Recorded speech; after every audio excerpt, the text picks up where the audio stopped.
This could mark the beginning of humanity's greatest technological shift. In a world still tied to power grids, to gas pumps, to endless copper wires and dying batteries, a quiet inventor from Zimbabwe may have just broken every chain. Maxwell Chikumbutso's self-powered car is not a fantasy. It is a disruption to science itself. No fuel, no charging, no smoke, just endless motion from an invention that dares to bend the rules of physics. When Elon Musk himself breaks silence to give recognition, the world listens. And what they see is more than a car. It is a revolution on wheels, and nothing after this will ever look the same again. The day the game shifted, there wasn't a press event or a worldwide stream, just whispers that grew into thunder. Maxwell Chikumbutso, a name unknown outside of small tech groups, had achieved the impossible. A car that runs without fuel or plugging in. It wasn't a thought experiment. It moved. People stood and saw it glide down the road without a sound, asking for nothing. Not electricity, not solar, just a hidden force turning the wheels. The moment Elon Musk confirmed the vehicle's existence, everything changed. Musk does not chase fairy tales. He builds futures. And now he was pointing toward something even he hadn't mastered. That single moment sent shockwaves through automakers, oil barons, and energy planners everywhere. Suddenly, Chikumbutso's story jumped from silence to front-page news, not only because of what he built, but because of where it came from. From Zimbabwe, a country rarely linked with cutting-edge breakthroughs, arrived a disruption that made billion-dollar industries look outdated. He didn't simply join the race. He overturned the board, and the global giants had to face a choice: evolve or vanish in the wake of something they never imagined. For centuries, science stood as a fortress guarded by rules. Chief among them, energy cannot appear from nothing.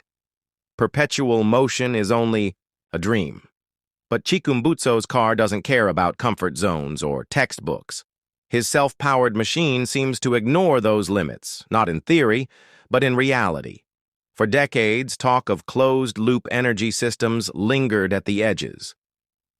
Electromagnetic, conversion, ambient energy collection, dismissed as false science, debated in obscure forums, but never seen on real roads, until now.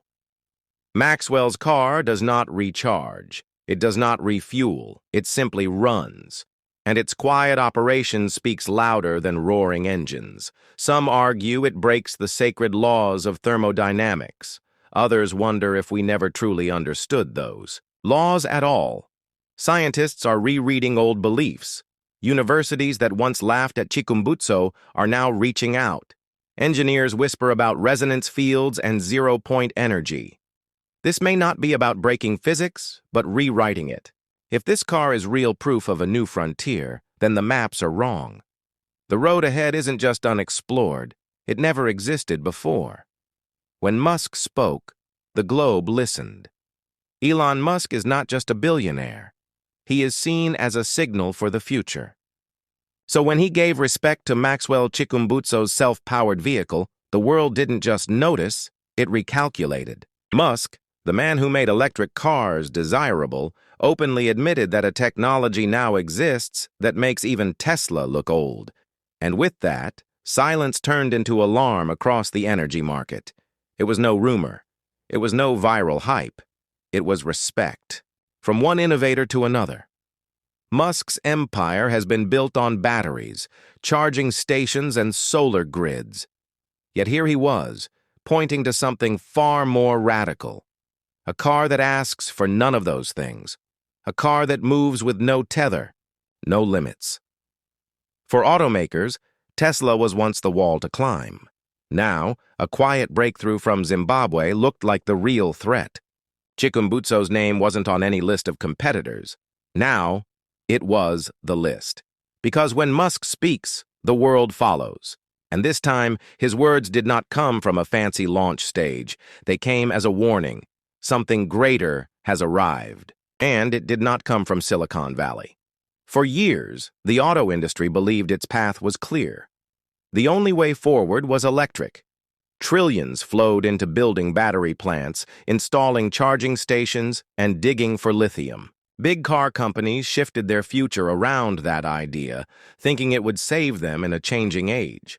Then Chikumbutso's car appeared, and in a single blow, it made those plans look like the past.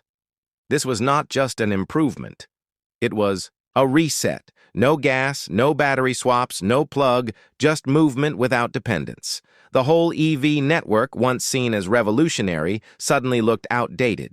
Charging grids, giant mines for cobalt and lithium, and the factories around them now looked like relics from yesterday. Car makers are panicking. Some are desperate to understand the design.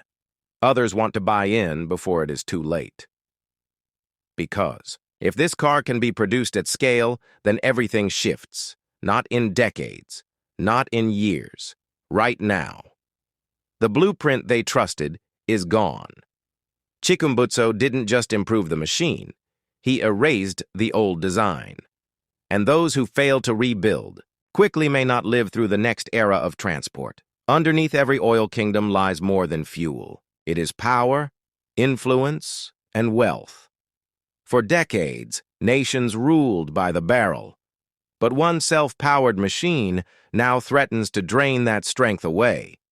Maxwell's invention does not just put gas stations at risk. It cuts into the core of oil-rich empires.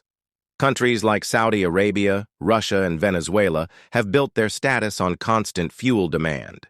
But what happens when vehicles no longer need fuel at all? The balance shifts, economies shrink, political power fades, roads won't empty because of fewer drivers, they could empty because dependence has ended. And it's not only fossil fuels. Solar grids, wind networks, even national power stations all rely on centralized energy control. If cars become energy independent, then people do too. That means towns, cities, and even entire countries could run without wires or outside control. No rationing, no dependence.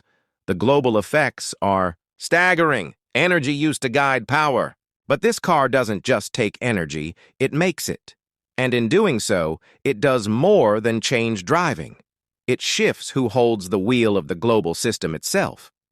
Physics books have long declared it impossible for machines to power themselves forever. Energy must have a source. But Maxwell Chikumbutso did not follow the old script. His car does not ask for gas or electricity. It simply keeps moving. That challenges centuries of belief. Thermodynamics was not just a law. It was sacred. Now, labs and universities are quietly searching for how this machine works. Ideas once mocked, zero-point energy, wave harvesting, hidden fields, are suddenly back under serious review. The full design is not public, but one fact remains undeniable. A car exists, and it drives without input. That is no longer a rumor. It is real. And if others can copy it, no industry is safe. Power stations, generators, even home electricity could be next. This car is not just moving on wheels, it is moving over limits. And the same science once used to laugh at such ideas is now racing to catch up with what one man in Zimbabwe has already created. In many corners of the world, transportation is still a privilege. Villagers walk long distances for water. Kids skip school because it's too far. Doctors can't reach the sick. The reason? Fuel costs too much and electricity is unstable. Chikumbutso's car could transform all of this. No gas pumps, no charging points. Just freedom of movement, anytime, anywhere. It is a dream for the forgotten. A vehicle that works where infrastructure fails. Farmers can bring crops to markets. Mobile clinics can reach isolated families. The modern age has always come late to these areas. But now the starting line may shift. This machine doesn't just bring transport, it brings freedom. And not in theory, but in reality. Maxwell's creation is more than a technical wonder. It is a bridge, one that connects the disconnected and pulls forgotten places into the future. And in doing so, it redraws the world's map of progress. Chikumbutso's car isn't just about changing one sector. It is about reshaping how the world itself works. Entire economies grew from the idea that vehicles always need fuel or charging. Cities, roads, and services were built around that rule. Now that rule is falling. If cars don't need outside power, what happens to gas stations, utility companies, or industries that profit from constant fuel and parts? They shrink or disappear, and new systems rise in their place. But the biggest change isn't just technical, it is cultural. For once, a world-shifting invention has come from a place few were watching. Zimbabwe now stands on the map not as a side note, but as a leader. The lesson is clear. Innovation belongs to the bold, not only to the wealthy, and the road ahead may be shaped by minds the world ignored. In one small workshop, a man built a car that never stops, and with it, he may have restarted the world. This isn't only a page in the book of technology. It is the beginning of a new book, one written not in profit or patents, but in possibility. Maxwell Chikumbutso's self-powered car has forced the world to turn its head in a direction it never expected, not toward more consumption, but toward freedom. Freedom from wires, from gas, from limits. And as the dust begins to settle, one truth is clear. The future does not wait for permission. It moves with those brave enough to build it. Somewhere. In Zimbabwe, a car is still moving, still silent, still unstoppable, and the rest of the world is now racing to catch up.